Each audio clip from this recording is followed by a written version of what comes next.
యాడికి క్రైస్తవ కూడిక గృహం సంఘ సభ్యులకు ప్రభు అయిన యేసుక్రీస్తు నామములో వందనములు. సహోదరులారా, సంఘ కార్యక్రమాలలో బుధవారము బైబిల్ పఠనం కనుక మీతో పాటు మీ పొరుగువారిని తీసుకుని రావాల్సిందిగా ప్రభు అయిన యేసుక్రీస్తు నామములో మిమ్మల్ని ఆహ్వానిస్తూ ఈ కూడికను ప్రార్థన ప్రారంభం చేసుకుందాం. ప్రేమించిన మా తండ్రి, మీ నామాన్ని బట్టి మీకు స్తోత్రాలు చెల్లిస్తున్నాం. రాకడ దినాలు, అంత్య దినాలు, అపాయకరమైన దినాలలో, పగటి కాలంలో మా పనులలో, ప్రయత్నములలో, కార్యములలో, సంచారములలో మీ కృపాక్షేమాలు ఉంచి రాత్రి బహుమానంగా ఇచ్చారు. మీకు స్తోత్రములు. ఆ దినము సమీపించే కొలది కొందరు మానుకొనుచున్నట్టుగా అని లేకుండా మీ వద్ద చేర్చబడి మిమ్మల్ని స్తుతించుటకు, ఘనపరచుటకు, మహిమపరచుటకు మీరు ఇచ్చిన ధన్యతను బట్టి మీకు స్తోత్రములు. జరుగుతున్న ఈ కోరికను బట్టి దీవించండి.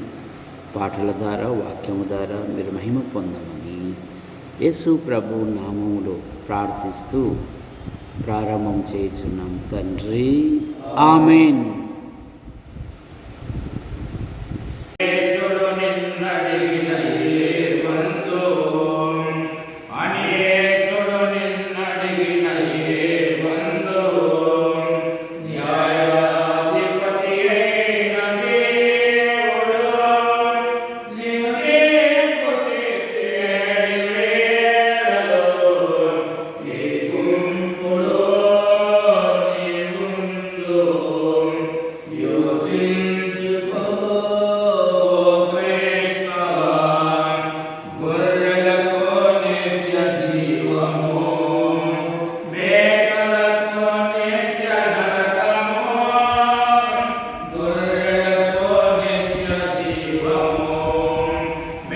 సహోదరులారా, ప్రార్థన చేస్తాం. ప్రేమించిన మా తండ్రి, మీ నామాన్ని బట్టి మీకు స్తోత్రములు చెల్లిస్తున్నాం. రాకడ దినాలు, అంత్య దినాలు, అపాయకరమైన దినాలలో పగటి కాలమంతా మీరు కాపాడి రాత్రి బహుమానంగా ఇచ్చారు. మీకు స్తోత్రములు. యాడికి క్రైస్తవ కూడిక గృహం చేర్చబడిన ప్రతి కుటుంబాన్ని బట్టి మీకు స్తోత్రములు.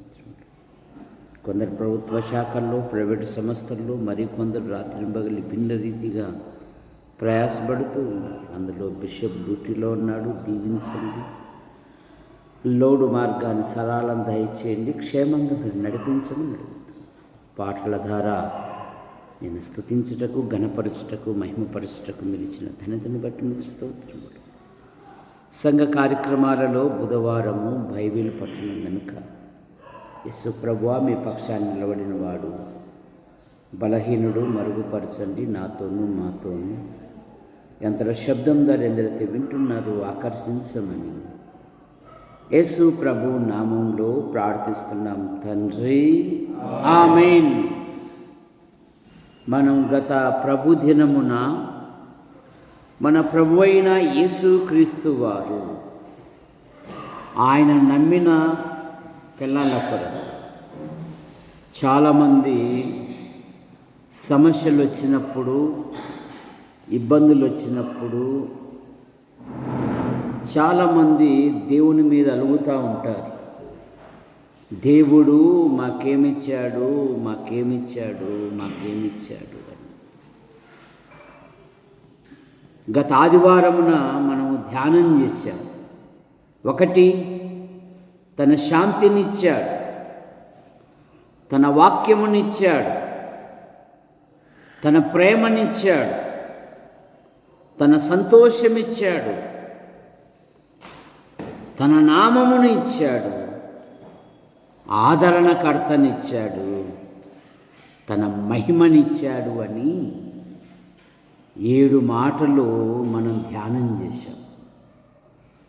అదే కోవలో 2వ భాగములో 1 కొరింథీ పత్రిక 6వ అధ్యాయం 19-20 వచనం. 1 కొరింథీ పత్రిక 6వ అధ్యాయము 19వ వచనం 20వ వచనం. మీ దేహము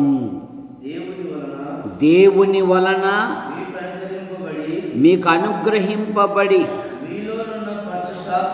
మీలో ఉన్న పరిశుద్ధాత్మకు ఆలయమై ఉన్నదని మీరు ఎరుగరా? మీరు మీ సొత్తు కారు, విలువబెట్టి కొనబడిన వారు గనుక మీ దేహములతో దేవుణ్ణి మహిమపరచుడి. తన దేహాన్ని ఇచ్చాడు ఆయన. మీ దేహము దేవుని ఆలయమై ఉన్నది. మీరు విలువబెట్టి కొనబడిన వారు కనుక మీ దేహములతో దేవుణ్ణి మహిమపరచుడి. విశ్వాసీ జీవితం చాలా అమూల్యమైనది. విశ్వసించుచున్న మీకు ఆయన అమూల్యమైన వాడు అని బైబిల్ సెలవిస్తా ఉంది. కనుక మీ దేహములతో మీరు దేవుని మహిమపరచుడి.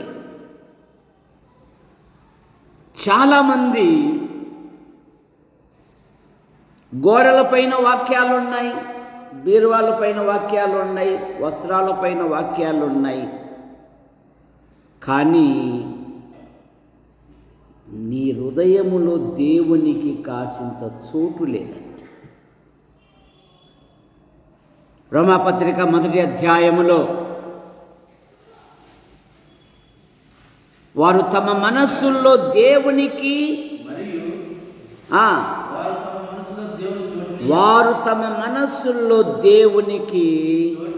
చోటు ఇయ్యలేకపోయిరి. ఎక్కడెక్కడో చోటు ఇస్తున్నారు, కానీ మనస్సులో దేవునికి చోటు లేదంట. హృదయంలో దేవునికి చోటు లేదంట. నీ మనస్సులో ఏవేవో ఉన్నాయి కానీ దేవునికి చోటు లేదంట. ఏం చెప్తుంది బైబిల్లో? తమ మనస్సులో దేవునికి చోటియ్యనొల్లకపోయిరి గనక చేయరాని కార్యములు చేయుటకు దేవుడు భ్రష్ట మనస్సుకు వారిని అప్పగించెను. కారణమేమి? గోడలపైన వాక్యాలు ఉన్నాయి, వాహనాలపైన వాక్యాలు ఉన్నాయి, బీరువాలపైన వాక్యాలు ఉన్నాయి, కానీ నీ హృదయములో దేవునికి చోటు లేదు. నీ మనస్సులో ఏవేవో చోటిచ్చావు కానీ దేవుని వాక్యానికి చోటు ఇవ్వాలి. కానీ కీర్తనకారుడు 40 కీర్తనలో ఏమంటాడంటే, దేవా నీ చిత్తము నెరవేర్చుటకు నీ ధర్మశాస్త్రము నా ఆంతర్యములో ఉన్నది అన్నాడు. ఎక్కడుందంట దేవుని వాక్యము? నా ఆంతర్యములో. జి. జాన్ గారు గొప్ప దైవజనులు. ఆయన పరమగీత మీద అనర్ఘలమైన ప్రసంగాలు చేసి తెలుగు క్రైస్తవ లోకాన్ని ఉర్రూతలూగించినవాడు. అమెరికాలో ఆయన యొక్క వాక్చాతుర్యాన్ని బట్టి అమెరికా క్రైస్తవులు వాక్ ద బైబిల్ అని బిరుదిచ్చారు. నడిచే బైబిలు. జి. జాన్ గారి గురించి ఏమని సాక్ష్యం ఇచ్చారు?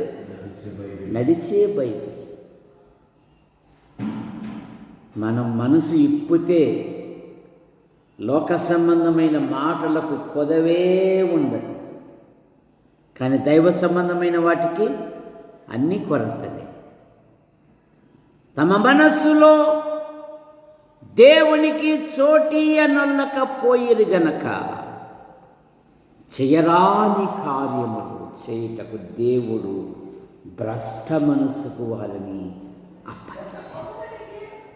అందుకని యేసు ప్రభు ఎక్కడ తలుపు తడుతున్నాడు? పోతురాయి రాజయ్య తలుపు ఎక్కడ తడుతున్నాడు? ఇంటి పైన, ఇంటి లోపల, మేడ పైన. ఎక్కడ తలుపు కొడుతున్నాడు? ఎక్కడా? అది ఎక్కడంట చెప్పు. ఆడా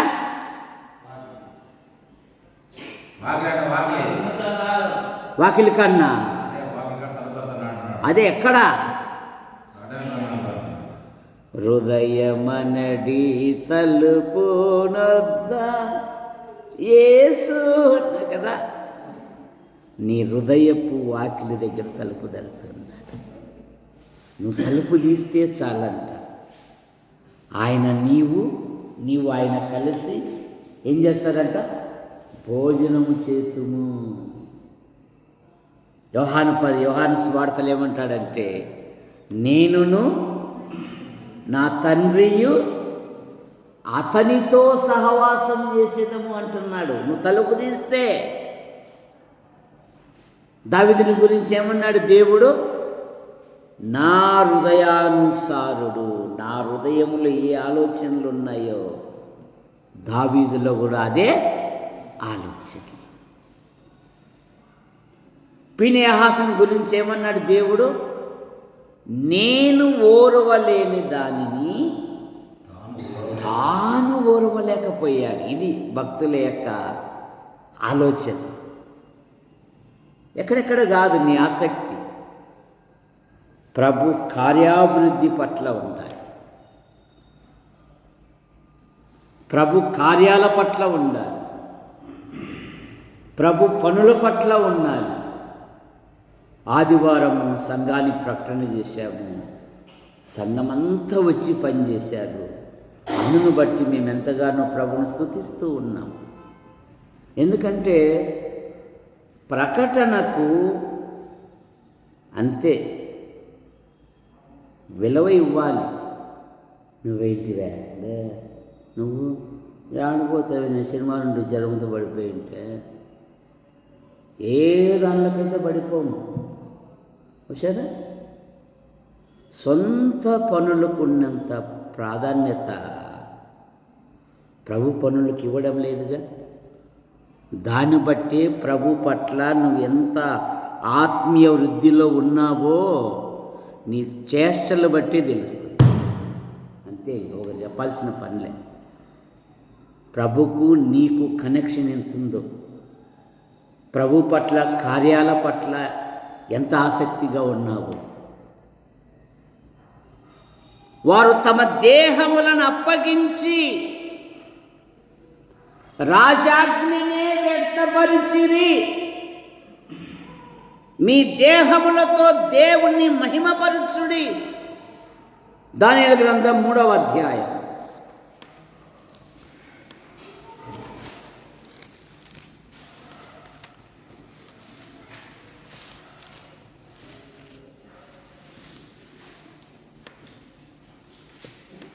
ఇరవై 28వ వచనం. షద్రక్, మేషక్, అబేద్గోయిన వీరి దేవుడు పూజార్హుడు. ఆయన తన దూతలు పంపి తను ఆశ్రయించిన దాసులను రక్షించెను.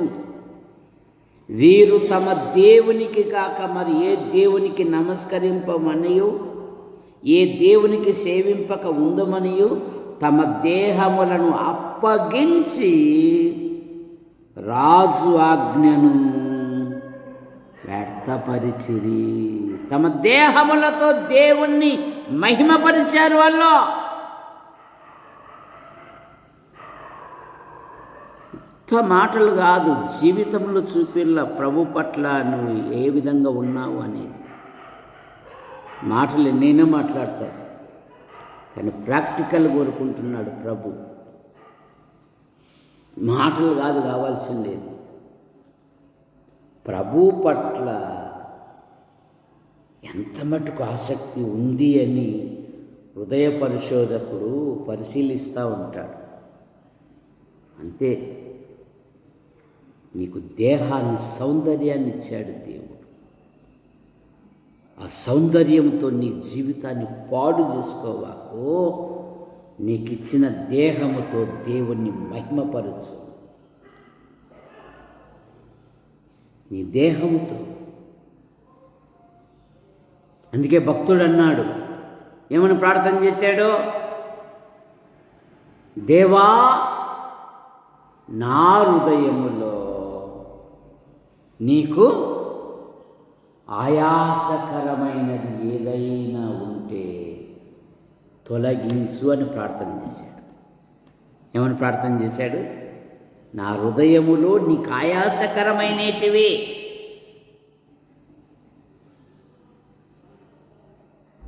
ఏస్కెల్తో అంటున్నాడు దేవుడు, ఏస్కెల్, అసలు వీళ్ళకి ఏమైనా రాదగిన విధమేనా? హృదయములో విగ్రహాలు నిలుపుకొని విచారణ చేస్తూ ఉన్నారంట. చూసారా? ఏమైనా జవాబు వస్తుందా వీళ్ళకి అంటాడు దేవుడు. దోషములు పుట్టించి అభ్యంతరములు తమ హృదయములో ఉంచుకొని. కనుక ప్రియుడా, నీ దేహముతో దేవుణ్ణి మహిమపరచు. రెండవది, సామెతల గ్రంథం 17వ అధ్యాయము 19వ అధ్యాయము 14వ వచనం, 19-14 సామెతలు.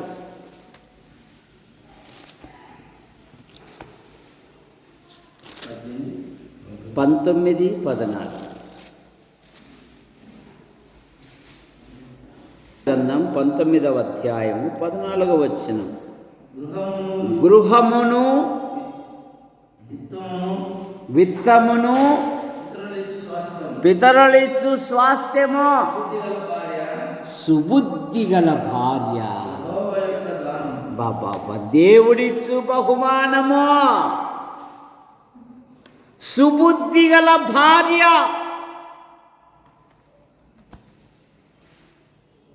దేవుడిచ్చు బహుమానము అంటే ఎప్పుడన్నా గమనించావా? నేను ప్రభుని అంగీకరించక మునుపు లోకములో కొట్టుమిట్టాడుతూ ఉండగా ఆయన నన్ను రక్షించాడు. ఒక విశ్వాసైన భార్య ఇచ్చాడు. వివాహమైన దినం మొదలుకొని నేటి వరకు మేము విశ్వాసముతో కొనసాగుతున్నామే కానీ ఆమె ఏ రోజు కూడా నన్ను కన్నీళ్ళు పెట్టనీలేదు. సుబుద్ధి గల భార్య, మంచి బుద్ధి, కొందరికి దుర్బుద్ధి అంట.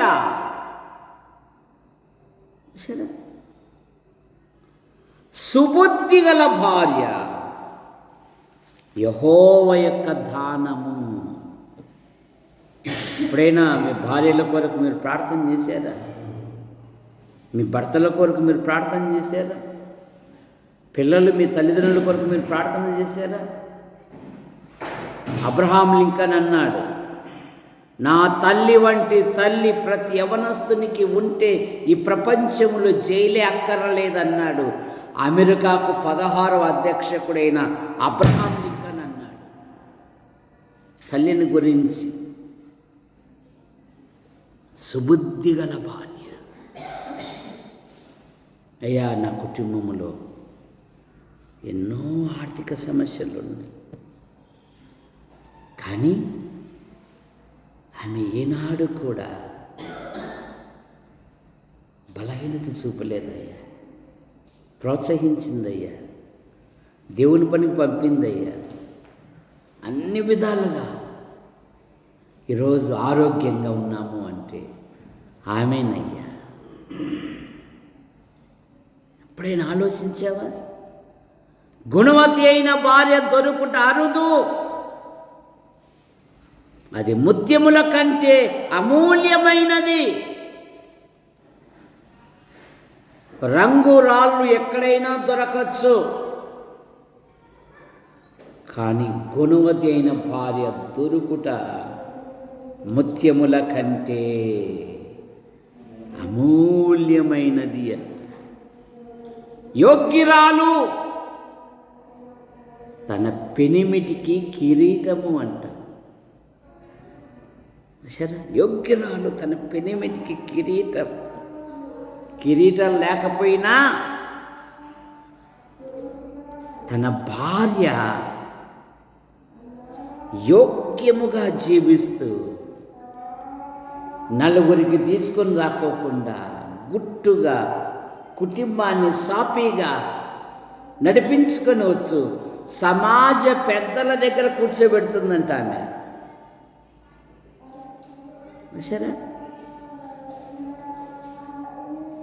ఆత్మీయ స్థితి మర్చిపోతున్నాం. కనుక సుబుద్ధి గల భార్య యెహోవా యొక్క దానము, దేవుడిచ్చిన దానం, దేవుడిచ్చిన బహుమతి. కనుక నువ్వు ప్రభును స్తుతించాలి, నువ్వు ప్రభును కనపరచాలి. భార్యాభర్తలు ప్రార్థనాపరులైతే ఆ కుటుంబము ఒక చిన్న పరలోకముగా ఉంటుంది. సరే, వాళ్ళు ఉదయకాల ప్రార్థన చేసుకుంటారు, ఉదయకాల బైబిల్ చదువుకుంటారు. రాత్రి ఎంత లేట్ అయినా ప్రార్థన బైబిల్ లేనిది వారు పడగదికే కలిగారు. ఆ కుటుంబము ఒక చిన్న పరలోకముగా ఉంటుంది. అదే లోక సంబంధమైన కుటుంబం అయితే ఈ పండగ కన్నా మొదలు నష్టపోవడం. 15 సంవత్సరాలే కాపురం చేయబట్టి నా బతుకేమన్నా ఒక పట్టు చీరను వద్దా? పాపం వీడికి వచ్చేటోడు రాత్రి 10కి వస్తున్నాడు. ఎందుకు? ఏబిసిడి ఎలకల బాధ, లోకము లేకపోతే అప్పుల బాధ, ఇంట్లోకి వచ్చే పెళ్ళాం బాధ. సరే, అదే క్రైస్తవ కుటుంబం అయితే కలిగిన వాటితో వారు తృప్తి పొందుతారు. దేవుని వాక్యములో సంతోషిస్తారు, దేవుని సేవలో సంతోషిస్తారు, దేవుని సేవకు సహాయకులుగా ఉంటారు. అదే సమయంలో ప్రయాసపడడానికి కూడా, దేవుని సేవలో పాటుపడడానికి ఆకుల్ల ప్రిస్కిల్ల వల్లే పౌలు వెంట రావడానికి కూడా ఇష్టపడతారు. క్రైస్తవ జీవితం ఇది. ఈ రోజుకు సాలరా బతుకు అన్నట్ల బతుకు కాదు. జకరియా ఎలిజబెతుల గురించి ఒక గొప్ప సాక్ష్యం. వీరిద్దరూ ప్రభు యొక్క సకల మార్గముల చొప్పున నడుచుకొనుచు దేవుని దృష్టిలో నిరపరాధులై ఉండిరి అంట. లోకం దృష్టిలో కాదు, దేవుని దృష్టిలో. దేశపు పెద్దలతో కూర్చోబెడుతుందంట. కారణమేమి? ఆమె కుటుంబం అంతా తన గుప్పెట్లో పెట్టుకుంటుంది, తన పిల్లలను కూడా. సామెతల గ్రంథంలో అదే కదా, ఆమె తన ఇంటి వారి నడతలను మన పిల్లలే వదిలేసినాం, పొరుగుళ్ళ పిల్లల నడతలు చూస్తూ ఉంటాం. మన పిల్లలే వదిలేసినాం. ఒకవేళ ఎవరైనా చెప్పారంటే మా పిల్లలైనా కనపడి ఉండేది, ఇంకెవరు లేరా? సముదాయించుకుంటున్నావు, వారే నీకు నష్టం తీసుకొని వస్తారు. మొక్కై వంగంది ఇప్పుడేమో స్వేచ్ఛగా వదిలేసి నువ్వు మిసాలు వచ్చినాక మోకాళ్ళు ఉండరంటే ఏంది నాయన, ఒక్కరోజన్నా మోకాళ్ళు ఉండవా? నన్ను మోకాళ్ళు ఉండవు అంటావు. అది ఇంటిలో ఎప్పుడైతే ఉంటుందో పిల్లల ఒంటిలో కూడా అది ప్రారంభమైంది. నీ ఆధ్యాత్మిక జీవితంలో. మూడవ మాట, పిల్లలు దేవుడు అనుగ్రహించు స్వాస్థ్యము. సంతానము దేవుడిచ్చు బహుమానము. 127 కీర్తన 3వ వచనం.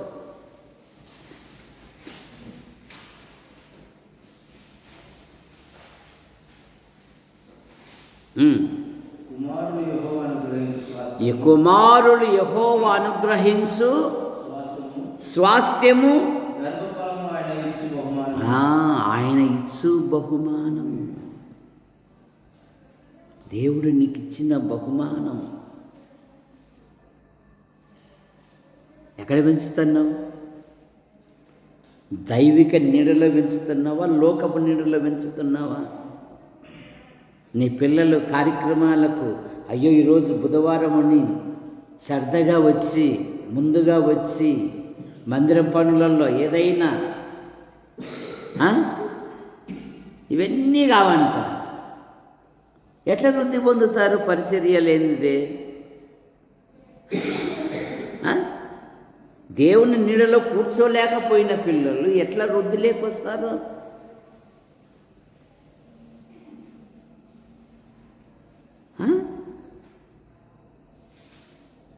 మందిరంలో కూర్చొని చక్కగా బుక్స్ ఉంది, చదువుకోరా బిడ్డ, ఏది కావాలంటే అవి దొరుకుతాయి. చక్కగా ఆధ్యాత్మికంగా మేలు పొందు, ప్రభు కొరకు నిలబడు. మాటలే లేవు పిల్లలకు, తల్లిదండ్రులకు. పిల్లలు ఎట్లా క్రమశిక్షణ లేకొస్తారు? ఏశావు యాకోబు సమాధానపడిన తర్వాత ఏశావు అంటున్నాడు, అరే నువ్వు ఇంట్లో నుండి పారిపోయేటప్పుడు ఒకనివే కదా, మరి వీరంతా ఎవరు అని అంటే యాకోబు అంటాడు, అన్నయ్య వీరందరూ నీ సేవకునికి దేవుడు దయచేసిన పిల్లలే అన్నాడండి. ఏమన్నాడు? వీరందరూ నీ సేవకునికి దేవుడు దయచేసిన పిల్లలు. ఎప్పుడైనా గమనించావా? పందికి పుడతాయి 10 పిల్లలు అన్నట్టుగా ఉండవా? నా పిల్లలు అమూల్యమైన వాళ్ళు. వీరు నాకు దేవుడు ఇచ్చిన బహుమానం. వీళ్ళని దేవుని కొరకు సిద్ధం చెయ్యాలి, దేవుని కొరకు పెంచాలి. ఆదికాండం 33వ అధ్యాయము 5వ వచనం.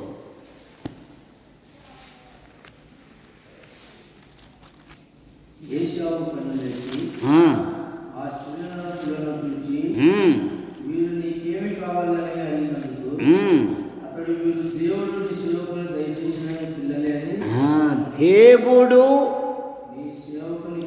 నీ సేవకునికి దయచేసిన పిల్లలు. నాయ్ ఏమన్నాయి? వృద్ధిపరిచాడండి. నేను భయంగా వెళ్ళాను, కానీ దేవుడు 2 గుంపులు చేశాడన్నాయి. దేవుడు దయచేసిన పిల్లలు. అవ్వ ఏమనింది అవ్వ?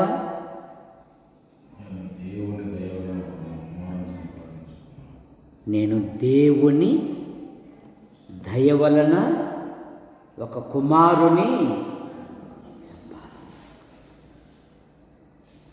దేవుని దయ వలన నాకు కుమారుడిచ్చాడు. ఇక లేయా అనుభవంలో అనేకమైన మాటలు ఉన్నాయి. దేవుడు నాకు బహుమతిగా ఇచ్చాను, దేవుడు నా భర్తతో నన్ను సంతోషపరచను అని అనేకమైన పేర్లు పెట్టింది. ఈసారి దేవుని స్తుతించదనని యూదాని పేరు పెట్టిందండి. సరే బైబిల్ వైపు పెట్టు మనస్సు, లోకం వైపు కాదు.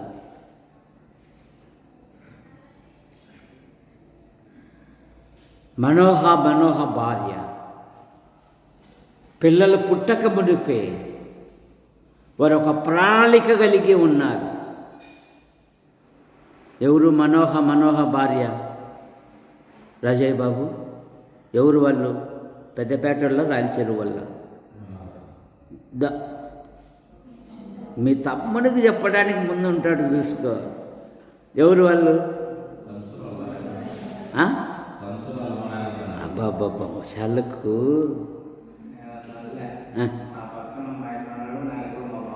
బాబా, అంత సపోర్ట్ ఉండాలి నీకు.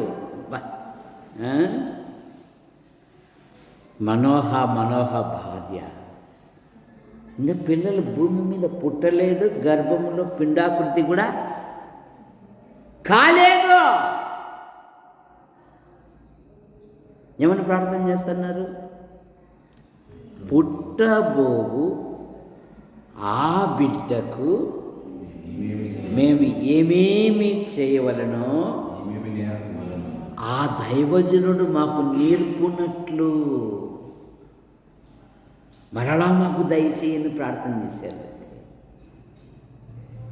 బిడ్డ పుట్టలేదు, గర్భం కూడా దాల్చలేదు, కానీ ఎంత గొప్ప ప్రణాళిక కలిగి ఉన్నారు. పుట్టబోవు ఆ బిడ్డకు మేము ఏమేమి చేయవలెను, ఏమేమి నేర్పవలెను.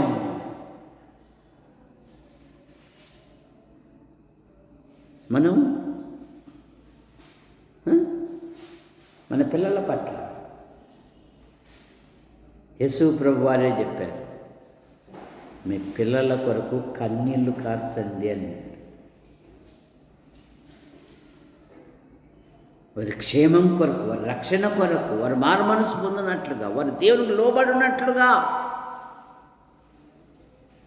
వారు దేవునికి ఉపయోగపడినట్లుగా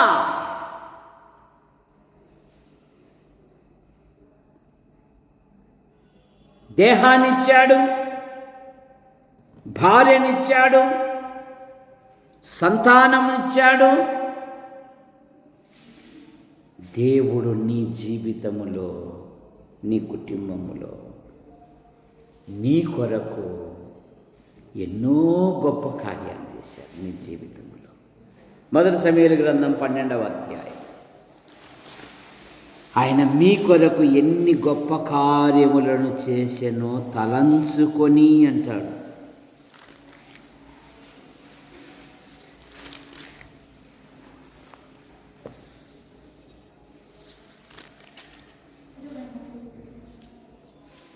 పన్నెండవ అధ్యాయము ఆఖరి వచ్చింది. ఆయన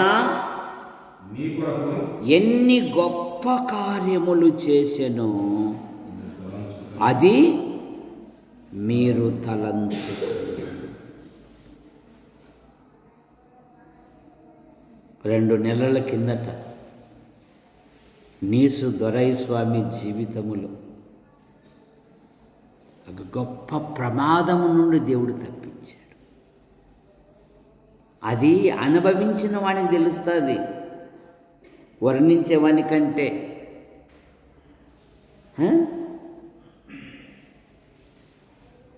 వెంట్రుక వాసంతా ఏం ఏర్పడకుండా అద్భుతంగా రక్షించాడు. అవి ఒక్కసారి తలంచుకో అంటున్నాడు దేవుడు. నేను కాదు ఆ మాట చెప్తాండేది. ఆయన మీ కొరకు ఎన్ని గొప్ప కార్యములు చేసెను అది మీరు తలంచుకొని. తలంచడమే లేదు, ఏం తలంచలేదు. 1 కోటి రూపాయలు ఇమ్మని మేము తలంచుకుంటాం, లేదంటే 10 శవార్లు దండ ఇమ్మని మేము తలంచుకుంటాం, లేదంటే ఒక ప్లాట్ అన్నీ ఇమ్మని. చూసారా, మన మనసు అంతా భూసంచార సంబంధమైనవి, మన ఆలోచనలన్నీ. సుప్రభువా, నా జీవితంలో ఒక గొప్ప ప్రమాదం నుండి తప్పించా, ఇక జీవించుట నీ కొరకేనయ్యా అని అంటున్నావు. జీవితకాలం అంతా నీ కొరకే బతుకుతావు, ప్రభు కొరకు బతకడం లేదు. భక్తులు అలాగా నన్ను ప్రేమించి నా కొరకు తన్ను తాను అప్పగించుకొనిన దేవుని కుమారుని యందలి విశ్వాసం వల్ల నేను జీవిస్తున్నాను అన్నాడు పౌలు గారు. ఆయన నన్ను ప్రేమించాడు, నా కొరకు ప్రాణం పెట్టాడు, నా మనోనేత్రాలు వెలిగించాడు, నన్ను నియమించాడు, నన్ను నమ్మకమైన వాణిగా ఎంచాడయ్యా. అందుకని ఆయన కొరకే నా జీవితం, ఆయన నిమిత్తమే నా బ్రతుకు. బ్రతుకుట క్రీస్తే, చావైతే నీ ఆధ్యాత్మిక జీవితంలో మేలులు దయచేసిన దేవుడు. 2 సమూయేలు గ్రంథం 7వ అధ్యాయం 28వ వచనం. యెహోవా నా ప్రభువా మేలు దయచేయుదువని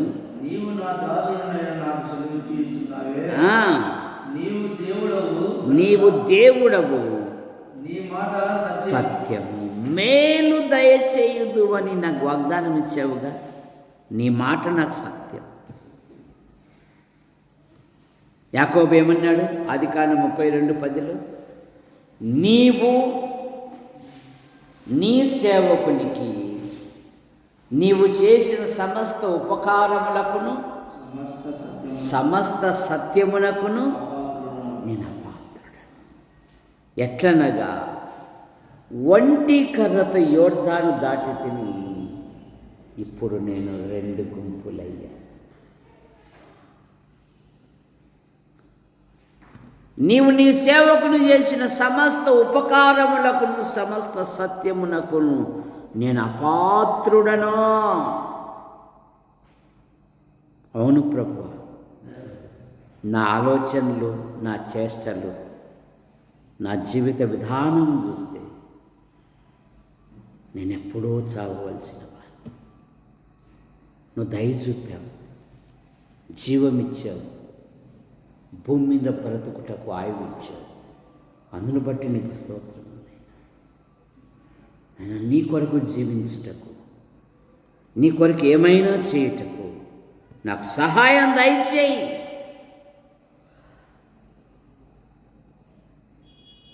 ఆరవ మాట,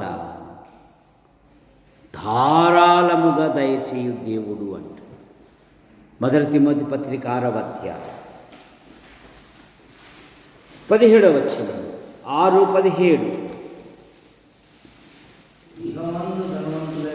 ఇహమందు ధనవంతులైన వారు గర్విష్ఠులుగాక అస్థిరమైన ధనమునందు నమ్మిక ఉంచక సుఖముగా అనుభవించుటకు సమస్తమును ధారాళముగా దయచేయు దేవుని యందే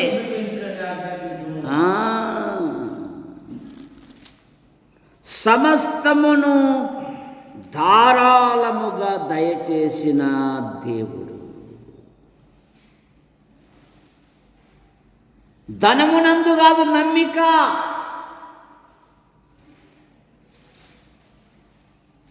నిన్ను ఆశీర్వదించిన వాని మీద నమ్మిక పెట్టుకోవాలి.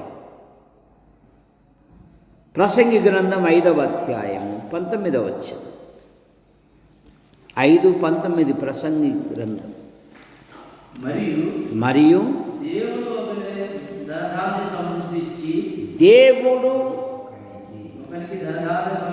ఒకనికి ధనధాన్య సమృద్ధినిచ్చి దాని యందు తన భాగము అనుభవించుటకును అన్నపానములను పుచ్చుకొనుటకును తన కష్టార్జితమంత సంతోషించుటకు వీలు కలగజేసిన ఎడల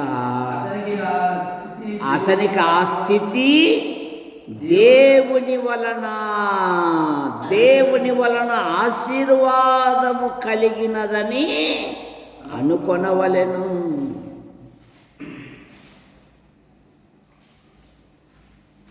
దేవుని వలన ఆశీర్వాదం. ఇదే మాటే కదా యోబును గురించి పరలోకంలో సాతానుడు నుండేది. ఊరికే దేవుని యందు భయభక్తులు గలవాడయ్యాడా? అతని చేతి పనిని నీవు దీవించుట చేత, నీవు ఆశీర్వదించుట చేత ఆ మనుషుడు గొప్పవాడయ్యాడు.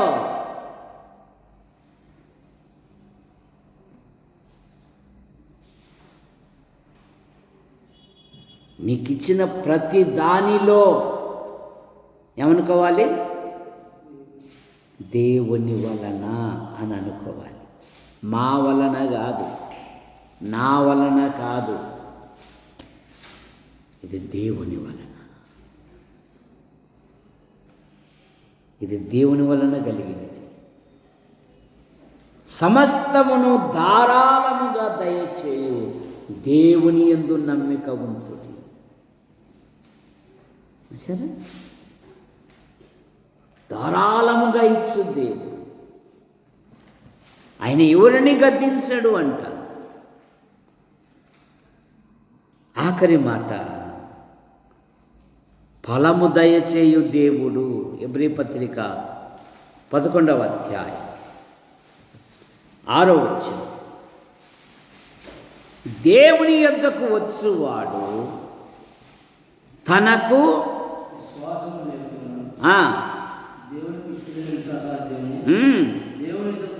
దేవుని యొద్దకు వచ్చువాడు ఆయన ఉన్నాడనియు ఫలము దయచేయువాడని నమ్మవలెను కదా. కనుక 2వ భాగములో తన దేహాన్ని ఇచ్చాడు దేవుడు. దేహాన్నిచ్చాడు దేవుడు, భార్యనిచ్చాడు దేవుడు, పిల్లల్నిచ్చాడు దేవుడు, మేలును దయచేశాడు దేవుడు, ధారాళముగా ఇచ్చాడు దేవుడు, ఫలము దయచేయు దేవుడు. ఆఖరి మాట 144వ కీర్తన 10వ వచనములో విజయము దయచేయు దేవుడు. ఏం దయచేస్తాడంట? విజయమును. రోమాపత్రిక 8:36లో మనల్ని ప్రేమించిన వాని ద్వారా మనం వీటన్నిటిలో అత్యధిక విజయము ప్రార్థన చేసుకుంటాం. ప్రేమించిన మా తండ్రి, మీ నామాన్ని బట్టి మీకు స్తోత్రం. యాడికి క్రైస్తవ కూడిక గృహం చేర్చబడిన ప్రతి కుటుంబాన్ని బట్టి మీకు స్తోత్రం. కొందరు ప్రభుత్వ శాఖల్లో, ప్రైవేటు సంస్థల్లో, మరికొందరు విభిన్న రీతిగా ప్రయాసపడుతూ ఉన్నారు. బిషప్ యొక్క ఆ లారీ యొక్క డ్యూటీని దీవించి క్షేమంగా నడిపించండి. యేసు ప్రభువా, మీకు వందనాలు చెల్లిస్తున్నాము. పెద్ద కుమార్తె జీవితంలో గత సంవత్సరాలన్నీ మీరు కాపాడి మరో నూతన సంవత్సరాన్ని భవిష్యత్తును బహుమానంగా ఇచ్చారు. మీకు స్తోత్రములు. పరీక్షలు రాసింది, ఆమెకంటూ ఒక ఉపాధిని దయచేయండి. పరీక్షలు సిద్ధపడుతూ రాసిన బిడ్డలను దీవించండి. సంఘములో యవనస్తులు యవనరాన్లు ఉన్నారు, వారు ఉన్నతమైన చదువులు చదివారు. ఉద్యోగ విషయాలలో, వివాహ విషయాలలో అద్భుతమైన సహాయం దయచేయండి. యేసు ప్రభువా, మీకు వందనాలు చెల్లిస్తున్నాం. క్రిస్మస్ నూతన సంవత్సరం ఎదుట ఉన్నది. ప్రతి క్రైస్తవుడు, ప్రతి సంఘం దేవుని వాక్యములో సంతోషించున్నట్లుగా మీ కృపను దయచేయండి. వారి వారి కుటుంబాలు ఉంటున్న ప్రతి విధమైన అవసరాలు తీర్చండి. అలాగే సంఘములో యువకులు కూడా దేవుని వాక్యాన్ని ప్రకటించినట్లుగా మీరు సిద్ధపరచమని అడుగుతున్నాను. మా యాడికి మండలమును, మా ప్రజలను ఆశీర్వదించండి. మా మండల ప్రజలను, మా మండలంలో ఉంటున్న ఆసుపత్రి, MRO, MDO, panchayat, police station, మా మండల నాయకులను, అధికారులను మీరు ఆశీర్వదించండి. మా తాడపత్రి నియోజకవర్గం నాయకులను, అధికారులను మీరు దీవించండి. మా జిల్లా కలెక్టర్ గారిని, కార్యాలయమును, నాయకులను, అధికారులను మీరు దీవించండి. మా తెలుగు రాష్ట్రాల ముఖ్యమంత్రులను, గవర్నర్లను మీరు దీవించండి. చక్కగా పాలించినట్లుగా మీ దైవిక జ్ఞానమును దయచేయండి. మా భారతదేశము కొరకే మేము ప్రార్థిస్తున్నాం. మా దేశ ప్రధాని గారిని ఆశీర్వదించండి. రాష్ట్రపతి గారిని దీవించండి. దేశ సరిహద్దులున్న సైనిక పటాలమును దీవించండి. ప్రపంచ దేశాల కొరకు ప్రార్థిస్తున్నాం. నాయకులను దీవించండి. నైజీరియా చల్లబడినట్లుగా మీ కృపను దయచేయండి. మా మండలము నుండి ఉపాధి కొరకు, ఉద్యోగం కొరకు, ఉన్నతమైన చదువు కొరకు వెలుపల ఉంటున్న ప్రతి కుటుంబాన్ని, ప్రతి యవనస్తుని, యవనరాలను మీరు రెక్కల కింద ఉంచుకొని కాపాడమని అడుగుతున్నాం. సండే స్కూల్ బృందాన్ని దీవించండి. క్రిస్మస్ నూతన సంవత్సరం ప్రతి వారు సంతోషముగా జరుపుకొనున్నట్లు, కొందరైనా మార్పు పొందినట్లుగా మీ కృపను దయచేయండి. యూట్యూబ్ ద్వారా వీక్షిస్తున్న ప్రతి వారిని ఆశీర్వదించండి.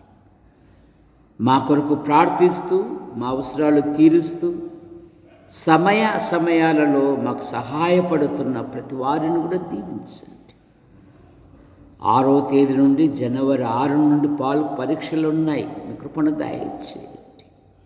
యేసు ప్రభువా, పురుషుల బాత్రూమ్ విషయంలోనూ, రేకుల షెడ్ నిర్మాణ విషయంలోనూ, ముందర స్థల విషయంలోనూ మీ కృపను దయచేయండి.